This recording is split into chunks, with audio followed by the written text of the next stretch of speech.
Hello বন্ধুরা, welcome back to my channel or পিওবিক lifestyle. তোমাদের সবাইকে স্বাগত জানিয়ে শুরু করছি আজকে নতুন একটা ব্লগ মানে আজকের ব্লগটা সবথেকে স্পেশাল, কারণ আজকে আমাদের বিবাহবার্ষিক। আজকে চতুর্থতম না? হ্যাঁ, চতুর্থতম বিবাহবার্ষিক।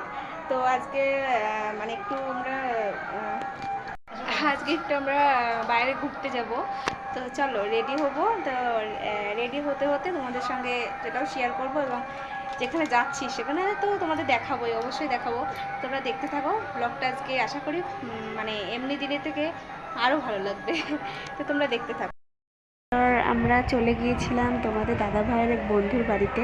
মানে বন্ধুর বউ ওই দিদি ভাই ফোন করে বলেছিল যে তুমি আসো আমাদের বাড়িতে। তো আমরা দুজন একসঙ্গে রেডি হয়ে তারপরে মানে আর কি বেরোবো। তো যাওয়ার পরে দেখো পুচকুটা, হ্যাঁ মানে দাদা ভাইয়ের ছেলে, এটা পুচকুটা আমাকে দেখে তো আমার সঙ্গে কত গল্প গুজব করছে। আরও ওঠার জন্য রেডি হচ্ছিলাম। আজকে দিনটা যেভাবে কাটাতে পারবো সেটা বলে আমার সারাদিন মানে এত শান্তি হলো। তো উঠে তো খুবই খুশি, পারবো না কত গল্প করছে। মনে হচ্ছে পুরো একটা বড় মানুষ, কথা বলতে পারে না তো বেরো হচ্ছে। এমনিতে পুরো হ্যাঁ লেট হয়ে গেছিলো, আমাদের বেরোনোটা লেট হয়ে গেছিলো আর কি। তো আগে গেলে একটা গল্প করলাম। এদিকে আমরা রেডি হচ্ছি, তারপরে ওদিকে তোমাদের দাদা ভাই রেডি হচ্ছিল। তারপরে আমাদের মানে ও রেডি হওয়ার পর আমাকে মেকআপ করে দিচ্ছে। বললো যে তুমি একটু তাহলে ওয়েট করো, আমি রেডি হয়ে নিই একেবারে ফুল, তারপরে তোমাকে মেকআপ করে দেবো আর কি। তারপরে হালকা বললাম যে হালকা আসার পরে দিদিভাই রেডি হয়েছি, তারপরে আমি রেডি হচ্ছি হালকা মেকআপ করে। হালকা আজকে দিনটা সত্যি আমার কাছে তারপরে স্পেশাল। প্রত্যেক বছর মানে আগের 3টে বছর এতটা সুন্দরভাবে কাটাতে পারিনি। যাই হোক, এবার যে এতটা সুন্দরভাবে আজকে দিনটা সেলিব্রেশন করতে পারবো সেটা ভেবেই খুশি হচ্ছিলাম। যাই হোক, আমি তো এক্সাইটেড ছিলামই। তো খুবই মজা হলো।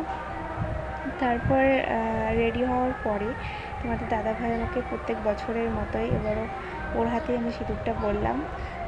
তো এর আগের বছরের যেগুলো আর কি সেগুলো তোমাদের দেখাতে পারিনি, কারণ এর আগে তো আমি ইউটিউবে চ্যানেল খুলিনি। তারপরে অনেকক্ষণ ওয়েট করার পর ফাইনালি আমরা বেরোতে পারলাম, বেরিয়ে গেছি। যে সামনে দাদাভাই আর দিদিভাই সামনে যাচ্ছে। তারপরে মানে যেখানে যাচ্ছিলাম আর কি রাস্তার চারি সাইডে পরিবেশটা এতটা সুন্দর, মানে সবুজের সবুজ। গ্রাম অঞ্চলে বেশিরভাগ পরিবেশটাই সুন্দর হয়। তো যাই হোক, আমরা যাচ্ছি ফাইনালি সে পার্কে। বাড়িতে করতে পারিনি আর কি, বাড়িতে করিনি, ভাবলাম এবার একটু বাইরেই করি।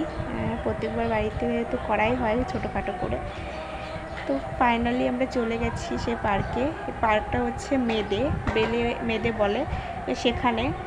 এর আগে আমরা দুবার গেছি, মানে বিবাহবার্ষিকী প্রথম আর কি। আর তাছাড়া এর আগে দুবার এমনি বেড়াতে গেছি। তো পার্কের ভেতরে সবে আমরা মানে আর কি ভেতরে ঢুকেছি। তো ছোট ছোট আম গাছ আছে, আম গাছ, তার পাশে একটা দোকান আছে। তারপরে একটা রথের মতো, মানে দাঁড়িয়ে বসে সবাই ছবিও তুলতে পারবে, এমনি বসেও থাকতে পারবে। সুন্দর আর কি, পরিবেশটা খুবই সুন্দর। তো আমরা সামনের দিকে এগিয়ে যাচ্ছি। আর এতটা গরম ছিল না, মানে গরমের জন্য আর কি ভালো লাগছিল না, ঘেমে যাচ্ছিলাম। তো ভাবলাম চলো একটু মানে যেখানে একটু ফাঁকা আছে সেখানে যাই। তো আমরা আস্তে আস্তে এগিয়ে যাচ্ছি। তারপরে ভাবলাম একটু ছবি তুলে নিই।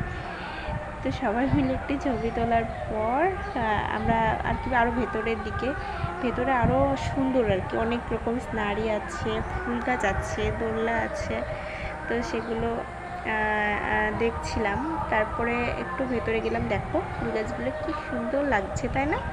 ফুল তো সুন্দরই হয়, সব ফুলই সুন্দর, কিন্তু এত সুন্দরভাবে সাজানো না, মানে সবারই এখানে গেলে ভালো লাগবে আর কি। আশেপাশের মধ্যে পার্কটা খুবই সুন্দর, ভেতরে মানে এরিয়াটা প্রচুর বড়, তো সুন্দর, খুবই সুন্দর। তো আমরা যাচ্ছিলাম, ফুল গাছগুলো দেখছিলাম হাত দিয়ে, যেহেতু হাত দেওয়া বারণ ছিল, তবুও আমরা ফুল দেখলেই মনে হয় তুলি, কিন্তু তুলতে পারছিলাম না, এমনি হাত দিয়ে দেখছিলাম আর ছবি তুলছিলাম। আমরা এগিয়ে যাচ্ছিলাম। মানে আজকে প্রত্যেক দিনের তুলনায় লোকটা কম ছিল, লোকজন ছিল অল্প কিছু ছিল, কারণ এমনি ওকেশনে তো প্রচুর লোক থাকে, ভিড় থাকে, সেইভাবে মানে জায়গায় পাওয়া যায় না। আর এখন তো কোনো ওকেশন নাই, এমনি দিন, তাই একটু পার্কের মানে ভিড়টা কম ছিল। তাই আমি আর দিদিভাই হাঁটতে হাঁটতে এগিয়ে যাচ্ছিলাম ভেতরের দিকে। তারপরে আমার তোজাবাবু আমাদের দেখে দাঁড়িয়ে পড়লো, তারপরে আমার সঙ্গে আসছিলো, তারপরে আবার আস্তে আস্তে দৌড়ে চলে গেল বাবার কাছে। তারপরে আমি ভাবছিলাম যে কোথায় একটু ফাঁকা আছে সেখানে দাঁড়াবো, সেখানে আর কি সবাই মিলে একটু বসবো, তাই খুঁজছিলাম যে কোথায় একটু ফাঁকা আছে। তা খুঁজতে খুঁজতে চলে যাচ্ছি এগিয়ে সামনের দিকে। তো এখানেও দেখো প্রচুর লোক আছে, কয়েকজন দাঁড়িয়ে ছবি তুলছে।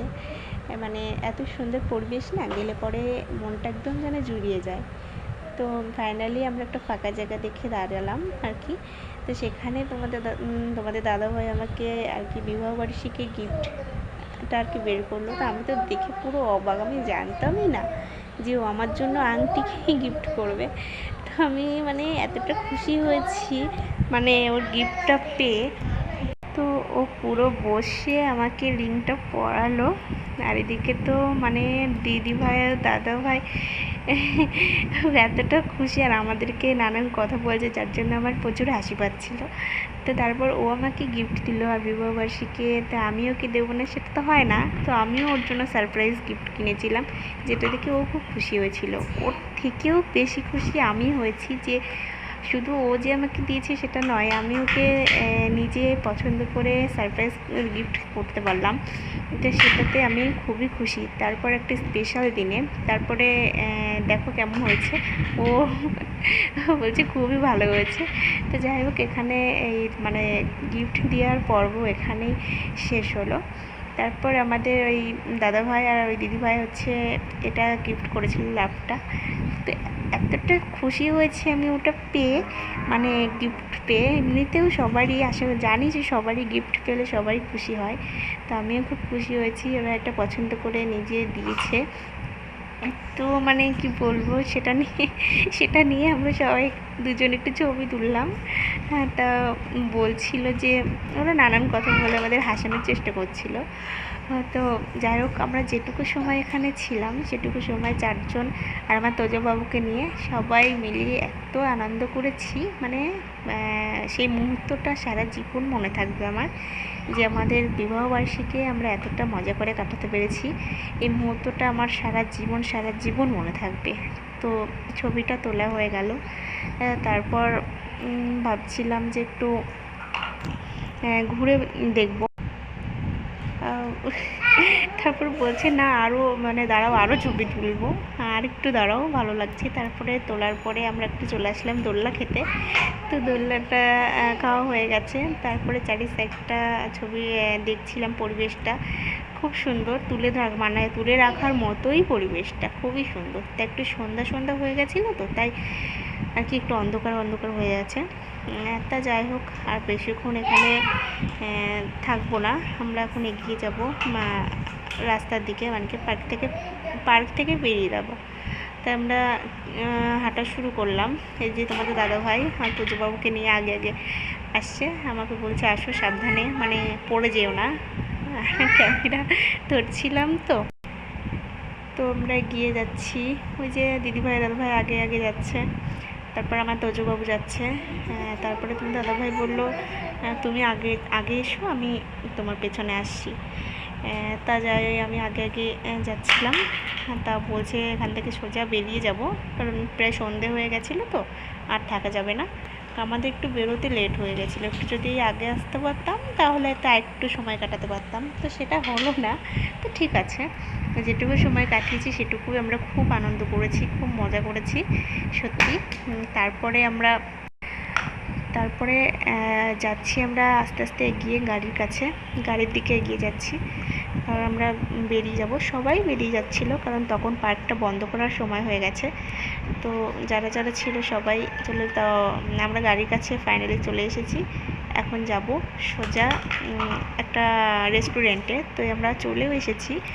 এই রেস্টুরেন্টটায় আমরা কি খাওয়া দাওয়া করব, তারপরে বাড়িতে চলে যাব। তো বলতে যে এটা মেয়েদের একদম রাস্তার পাশেই রেস্টুরেন্টটা।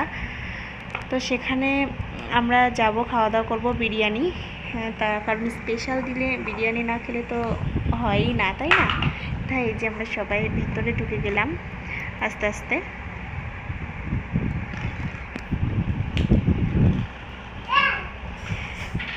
তারপরে আমরা নিজেদের জায়গাতে বসলাম আর কি। এই টেবিলে আমরা 5 জন বসেছি। বসে নানান গল্প গুজব করছি, কারণ খাবার অর্ডার দিয়ে হয়েছিল, একটু আসতে লেট হচ্ছিল। তাই ভাবলাম একটু নিজেরা গল্প টল্প করি, তাই একটু হাসাহাসি গল্প গুজব হচ্ছিল। তারপরে কি আর করব, তারপরে ফাইনালি ভাবছিলাম যে আজকের আনন্দটা এই পর্যন্তই শেষ, আবার একটা বছর পর এই দিনটা আসবে। তারপরে ফাইনাল বিরিয়ানিটা ওরা দিয়ে গেল। বিরিয়ানিটা টেস্ট করে দেখলাম যে কেমন, তো খেয়ে দেখলাম ঠিক আছে, একটু ঠান্ডা হয়ে গেছিলো তো ওই জন্য। তো যাই হোক, আমরা খাওয়া দাওয়া করার পরে যে বেরিয়ে পড়েছি বাড়ি যাব, কারণ একটু রাত হয়ে যাচ্ছিলো। আর ওই দাদাভাই দিদিভাইয়ের ছেলে যে পুচকুকে বাড়িতে রেখে এসেছিলো, তো তাই একটু তাড়াতাড়ি বেরোতে হলো, বেশি রাত করা যাবে না, কারণ যেহেতু মঙ্গলবার ছিল। তো আমরা বাইরে বেরিয়ে গেছি, বাড়িতে যাচ্ছি। তোমরা সবাই বলো আজকের ব্লগটা কেমন হয়েছে, প্লিজ কমেন্ট করে জানিও। আর ভালো লাগলে লাইক করো। আর সবাই ভালো থেকো আর আমার পাশে থেকো।